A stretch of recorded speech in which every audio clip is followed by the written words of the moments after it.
Now that we've learned the notation and the structure of the cube, the first step to solving the cube is making the white daisy around the yellow center. So what we want to accomplish is we want the 4 white edge pieces to be here, here, here, and here without, yeah.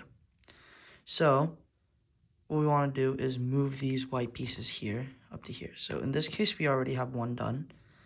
And then we want to move this one up. So we can move this up like this, like so.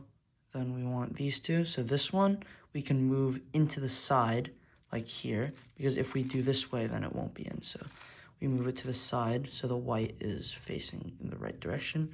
Then we can move it up. And then the same thing with here, since it's on the side, we can move the top and then move this side up. So what we want here is this white daisy. This is something that you're just going to have to play around with and use your intuition, because I think in terms of learning to solve the cube afterwards, including this, you need to learn how the way the pieces move around the cube.